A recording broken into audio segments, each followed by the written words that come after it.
Hi, I'm Jeremy Solomon, President and founder of Solomon Exam Prep.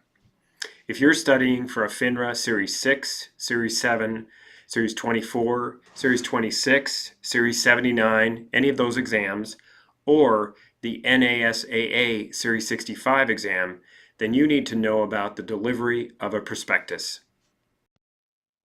Another important part of the disclosure process for broker-dealers and agents is the delivery of the prospectus.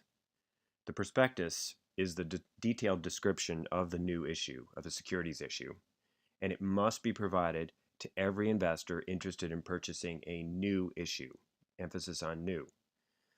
After a securities issue is no longer considered to be new, the SEC assumes that there's enough information out in the market for investors to make informed decisions on their own. And so the prospectus delivery requirement is no longer there. What is considered a new issue? Well, most obviously and most importantly, a stock that has just had an IPO, initial public offering.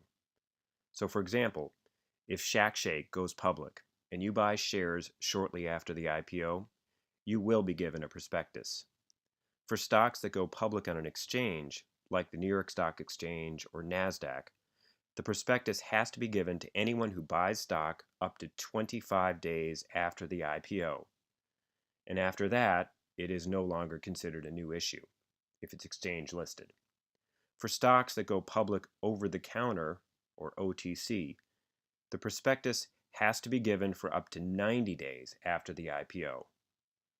The 65-day difference between the exchanges and the OTC is because the regulators assume there'll be more information out in the market about companies that go public on an exchange than ones that go public over the counter. Finally, an important point here, open-end mutual fund shares and variable annuities always require the delivery of a prospectus because they are always issued new. There's no secondary sales of open-end mutual fund shares or variable annuities. They're always primary, always new, always require a prospectus. Okay, two nitpicky prospectus delivery rules that we got to cover.